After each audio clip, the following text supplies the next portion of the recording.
बिस्मिल्लाहिर्रहमानिर्रहीम अस्सलामुअलैकुम। उर्दू में सब कुछ चैनल के साथ मैं मोहम्मद सलीम आपकी खिदमत में हाज़िर हूँ।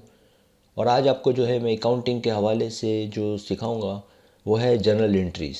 कि जनरल एंट्रीज़ जो है वो कई किस्म की होती हैं और हालात के मुताबिक बनती है। तो हम जो है वो तकरीबन कोशिश ये करेंगे कि इस वीडियो में काफ़ी हद तक जो है वो जनरल एंट्रीज़ जो है बनाना सीख लें। तो आए शुरू करते हैं। मिसाल के तौर पर अगर हम कारोबार में जो है असेट्स लेकर आते हैं कैश की सूरत में या बैंक की सूरत में, तो आपको पता है कि जब असेट्स बढ़े तो डेबिट होता है। तो अगर वो कैश की सूरत में हो या बैंक की सूरत में, तो असेट्स अगर बढ़ेगा तो डेबिट होगा, तो कैश या बैंक डेबिट। और इसके बदले में जो है हम कारोबार में पैसे लेकर आए, कैपिटल लेकर आए, तो कैपिटल जब बढ़ता है तो क्रेडिट होता है डेबिट क्रेडिट रूल के मुताबिक। तो चूँकि हमने कारोबार में पैसा लगाया है, कैपिटल भर गया है हमारा, तो ये जो कैपिटल है ये हो जाएगा क्रेडिट। तो एंट्री बनेगी कैश या बैंक डेबिट और कैपिटल क्रेडिट। अब हम एक और एंट्री सीखते हैं। उसमें ये है कि हम कारोबार में प्लांट मशीनरी या बिल्डिंग लेकर आते हैं या फर्नीचर जो है वो लेकर आते हैं, या कैश या बैंक जैसे कि ऊपर पड़ा ये लेकर आते हैं कारोबार में। कि अगर हम प्लांट मशीनरी वगैरह या ऐसा कुछ करते हैं, ये कारोबार में हम लेकर आते हैं तो क्या होगा। तो अगर हम जो है ये चीज़ें लेकर आएंगे, तो अगर हम कारोबार में कोई बिल्डिंग ख़रीदते हैं किसी जो है काम के लिए जिसमें कि हम काम करें, या प्लांट मशीनरी उस बिल्डिंग में लेकर आते हैं, या फर्नीचर लेकर आते हैं कारोबार में अपने ऑफिस यूज़ के लिए, या उसमें पैसा लेकर आते हैं या उसके लिए जो है बैंक के पैसों की ज़रूरत पड़ती है, तो इस सूरत में तमाम चीज़ें डेबिट हो जाएंगी, क्योंकि तमाम का तमाम असेट्स है। बिल्डिंग भी असेट्स है और प्लांट और मशीनरी भी असेट्स है, फर्नीचर भी असेट्स है, और कैश और बैंक तो आपको पता है कि असेट्स है। तो ये सब चीज़ें असेट्स हैं और आपको पता है कि जब असेट्स बढ़ता है तो डेबिट होता है, तो ये सब चीज़ें जो है वो ये डेबिट हो जाएंगी। इसके बदले में हमने जो कैपिटल लगाया, तो कैपिटल जो है कारोबार में जब बढ़ता है तो क्रेडिट होता है। तो आप देखें यहाँ पर कैपिटल क्रेडिट हुआ है, क्योंकि कैपिटल जो है ये हमने कारोबार में लगाया, और आपको पता है कि जब कैपिटल बढ़ता है तो क्रेडिट होता है। तो देखें यहाँ पर जो है कैपिटल क्रेडिट हुआ है। अब इसके बाद एक और एंट्री की तरफ आते हैं, और इस एंट्री में ये है कि हम जो है बैंक में अकाउंट खोलते हैं। तो आपको पता है कि बैंक और कैश दोनों असेट्स है, और बैंक और कैश जब बढ़े तो डेबिट होता है और ये घटे तो क्रेडिट हो जाता है। तो यहाँ पर देखें हमने चूँकि बैंक में अकाउंट खोला है तो बैंक हमारा भर गया, इसमें पैसे भर गए तो ये डेबिट हो गया। और आपको पता है जब असेट्स बढ़े तो डेबिट होता है। तो यहाँ पर हमारा बैंक भर गया तो ये डेबिट हो गया। इसके बदले में जो है कैश हमारा जो है वो हमने बैंक में डाल दिया तो ये घट गया। तो आपको पता है कि जब असेट्स घटे तो क्रेडिट होता है, तो यहाँ कैश जो है वो असेट्स है और घट गया है तो ये क्रेडिट हुआ है। अब हम एक और एंट्री सीखते हैं कि इस एंट्री में ये है कि हम जो है कारोबार में जो है मतलब हम कोई चीज़ खरीदते हैं, ठीक है, तो और उधार खरीदते हैं, तो इसकी एंट्री क्या बनेगी। तो इसकी एंट्री ये बनेगी कि जब हम कोई चीज़ खरीदेंगे, तो आपको पता है कि कोई चीज़ हम खरीदते हैं वो तो हमारा एक्सपेंस होता है, और एक्सपेंसेस जो होता है ये बढ़ता है तो डेबिट होता है। तो परचेज जो है हमारा एक्सपेंसेस है, ये बढ़ेगा तो डेबिट होगा। और इसके बदले में चूँकि हम माल उधार खरीद रहे हैं, अगर नकद होता तो कैश क्रेडिट हो जाता और असेट्स होता वो घट जाता। लेकिन यहाँ पर जो है हमने उधार खरीदा है, तो उधार खरीदने की वजह से हम कैश की जगह अकाउंट पेबल लिख देंगे। और अकाउंट पेबल जो है ये हमारी ज़िम्मेदारी है, हमें अदा करना है। और आपको पता है कि जब जिम्मेदारी बढ़े तो क्रेडिट होती है। तो देखें अकाउंट पेबल जो है ये क्रेडिट हुआ है। अगर हम चाहें तो अकाउंट पेबल की जगह सप्लायर भी लिख सकते हैं, दोनों का एक ही मतलब है। अब मज़ीद आगे बढ़ते हैं और देखते हैं कि अगर यही माल जो हमने ख़रीदा है, फॉर एग्ज़ाम्पल कि हमने बेचा होता, ठीक है, माल बेचने के लिए पहले ख़रीदना पड़ता है, आपको पता है। तो अगर हम अब माल लेकर आ गए और अब इसको बेचना है तो इसकी क्या एंट्री बनेगी। तो अगर हमें कोई माल ख़रीद कर ले आए और अब इसको बेचना है, तो इसकी एंट्री ये बनेगी कि अगर हम माल बेच रहे हैं, अगर हम नकद में बेच रहे हैं, तो ये होता है कि कैश डेबिट, क्योंकि पैसे आते हैं कारोबार में जब हम कोई माल बेचते हैं, तो कैश जो है डेबिट होगा। और आपको पता है कि असेट्स बढ़े तो डेबिट होता है, तो कैश डेबिट होगा और सेल इनकम क्रेडिट होगा, क्योंकि सेल जो हमारी इनकम है और आमदनी जब बढ़े तो क्रेडिट होती है। तो कैश डेबिट और सेल इनकम क्रेडिट। लेकिन ये नकद की सूरत में, अगर यही चीज़ उधार में हो तो हम क्या करेंगे, तो कैश की जगह हम अकाउंट रिसीवेबल लिख देंगे। जिस तरह कैश असेट्स है और अकाउंट रिसीवेबल भी असेट्स ही है, तो हम अकाउंट रिसीवेबल लिख देंगे। तो अकाउंट रिसीवेबल डेबिट और सेल इनकम क्रेडिट। हम अकाउंट रिसीवेबल की जगह कस्टमर भी लिख सकते हैं। तो ये भी हो गया। आप छठी एंट्री की तरफ आ जाते हैं, एक और एंट्री की तरफ आ जाते हैं। कि हम जो है वो जो है माल जो है वो नक़द खरीदते हैं बैंक की सूरत में या कैश की सूरत में। तो इस सूरत में क्या होगा, अगर आप माल खरीदते हो, परचेज़ करते हो, तो परचेज़ डेबिट होगा। आपको पता है परचेज़ एक्सपेंसेस, और एक्सपेंसेस बढ़े तो डेबिट होता है। तो यहाँ पर जो है परचेज़ जो है वो हमारा एक्सपेंसेस है। तो परचेज़ जब हम कोई चीज़ खरीदते हैं तो परचेज़ डेबिट होगा। एक परचेज़ चूँकि एक्सपेंसेस है तो एक एक्सपेंसेस जब बढ़े तो डेबिट होता है। तो परचेज़ चूँकि एक्सपेंसेस है तो परचेज़ डेबिट हो जाएगा, और इसके बदले में हमारा असेट्स जाएगा, क्योंकि माल खरीदते हैं तो पैसे देने पड़ते हैं या चेक देना पड़ता है। तो कैश या बैंक क्रेडिट हो जाएगा। और आपको पता है कि जब असेट्स घटे तो क्रेडिट होता है। अब हम मज़ीद आगे बढ़ते हैं कि अगर हम जो है माल जो है वो नक़द बेचते हैं तो क्या होगा। अगर हम माल नक़द बेचेंगे, कैश की सूरत में बेचेंगे, तो कैश जो है हमारे पास आएगा। तो कैश जब आमदनी असेट्स जब बढ़े तो डेबिट होता है। तो कैश चूँकि हमारे पास आया तो कैश डेबिट हो जाएगा, क्योंकि कैश जो है वो असेट्स है और इसके बदले में हमने माल बेचा है नक़द, यानी कि तो इस सूरत में क्या होगा कि सेल्स जो है वो क्रेडिट होगा। और आपको पता है सेल्स जो है हमारी इनकम है, और आमदनी बढ़े तो क्रेडिट होती है। तो इस तरीके से ये एंट्री भी हुई। अब हम मज़ीद आगे बढ़ते हैं।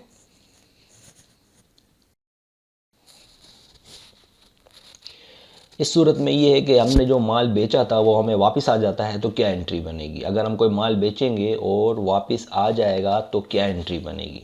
तो आपको पता है कि जब हम माल बेचते हैं तो सेल्स इनकम क्रेडिट होता है। तो चूँकि माल आ गया, ठीक है, तो अगर जो माल आ जाएगा तो उसमें जो माल जो हमने बेचा था उसमें कुछ आ जाएगा, तो हम जो इसको डेबिट इसलिए करेंगे ताकि जो क्रेडिट किया था उसमें से डेबिट करने की वजह से माल में से माइनस हो जाएगा, कम हो जाएगा।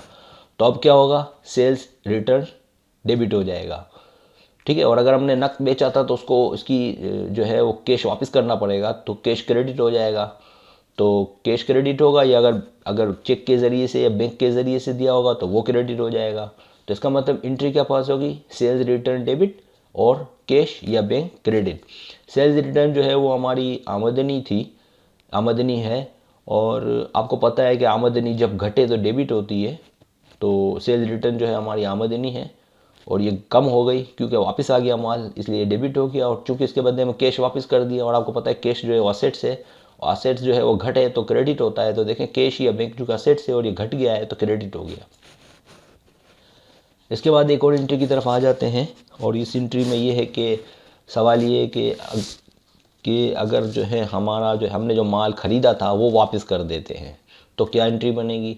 तो आपको मैंने अभी सिखाया था कि अगर हम माल ख़रीदते हैं तो परचेज डेबिट, अगर नकद खरीदते हैं तो परचेज डेबिट और कैश क्रेडिट। लेकिन चूंकि हमने यहाँ माल नकदी ख़रीदा है, लेकिन हमने जो है वो माल वापस कर दिया है, तो जब हम माल ख़रीदा हुआ माल जब वापस करेंगे तो पहले परचेज डेबिट था जब ख़रीदा था, तो चूँकि इसको वापस किया तो परचेज रिटर्न क्रेडिट करेंगे, ताकि परचेज जो है माल चूँकि चला गया हमारे पास, तो परचेज में से काटने के लिए, डेबिट में से क्रेडिट काटने के लिए हम परचेज रिटर्न जो है उसको क्रेडिट करेंगे।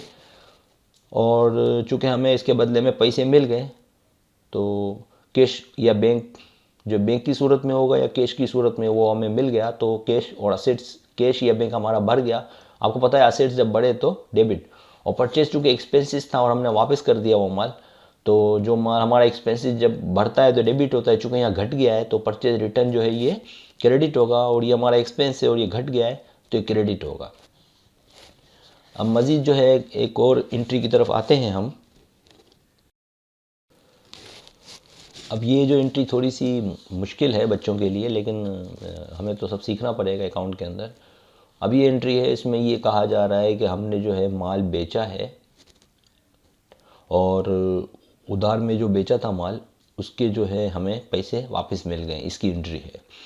तो मिसाल के तौर पर हमने जो माल बेचा है उसकी अगर हमें पेमेंट, जो उधार में माल बेचा तो उसकी अगर हमें पेमेंट मिल जाती है, तो इस सूरत में आपको पता है कि कैश या बैंक की सूरत में, अगर कैश की सूरत में नकद पैसा मिलेगा तो कैश डेबिट होगा, वरना बैंक की सूरत में मिलेगा चेक वगैरह की सूरत में तो बैंक डेबिट होगा।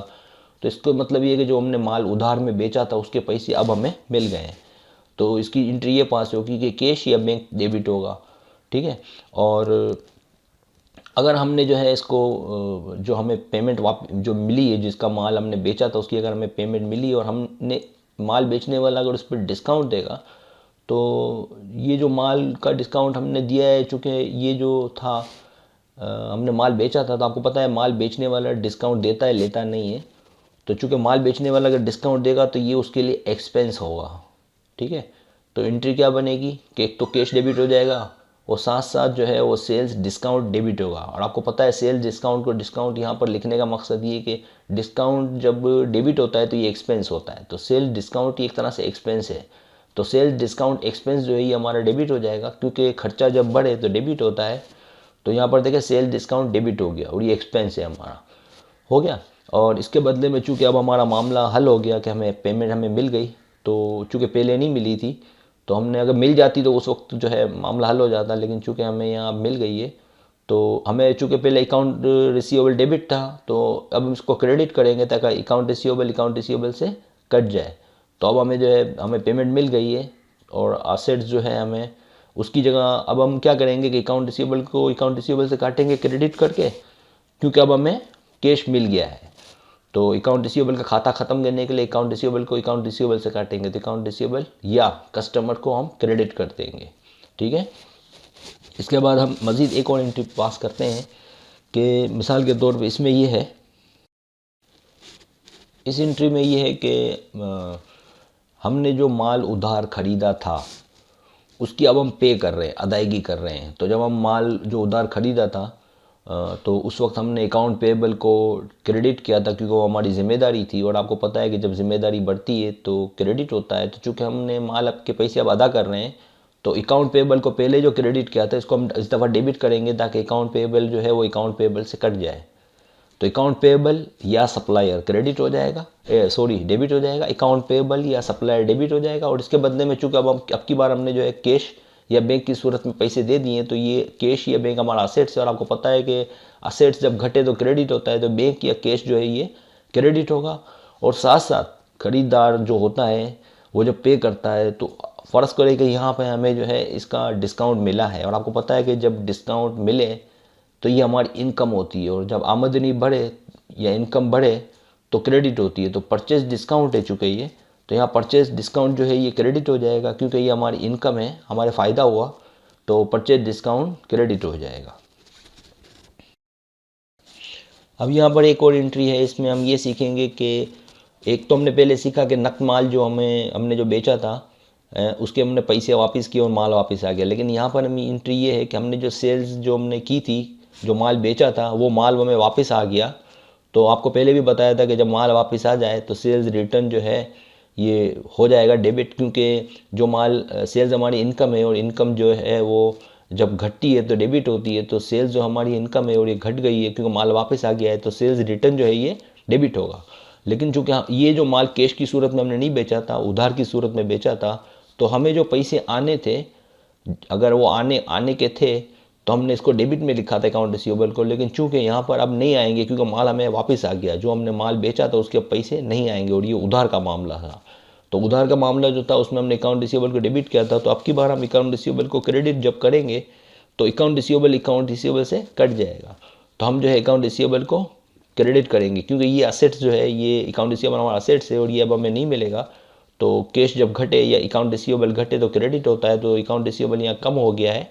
और चूँकि हमने पहले इसको डेबिट किया तो तब की बार क्रेडिट करके काटेंगे भी, तो अकाउंट रिसीवेबल जो है क्रेडिट होगा। तो अकाउंट रिसीवेबल भी लिख सकते हैं और हम साथ साथ इसकी जगह कस्टमर भी लिख सकते हैं। इसके बाद हम मज़ीद एक और एंट्री सीख रहे हैं। इस एंट्री में ये है, इस एंट्री में ये होगा कि हमने जो माल ख़रीदा था वो कैश में नहीं ख़रीदा था, बल्कि हमने उधार ख़रीदा था।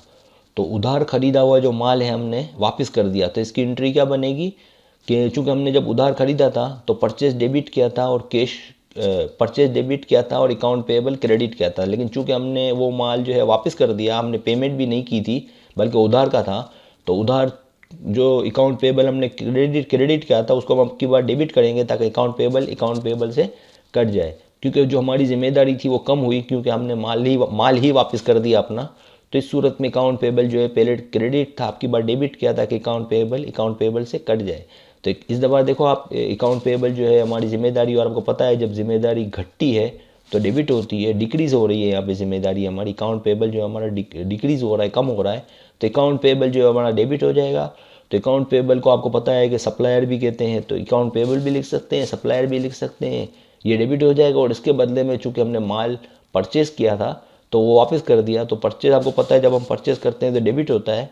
तो यहाँ परचेज़ रिटर्न हुआ है, तो परचेज़ को काटने के लिए परचेज़ रिटर्न लिखा, तो परचेज़ जो हमारा एक्सपेंस है और ये एक्सपेंसेस जब घटे तो क्रेडिट होता है, तो परचेज़ रिटर्न हमारा एक्सपेंस है और ये कम हो गया है, तो परचेज़ रिटर्न जो है ये क्रेडिट होगा।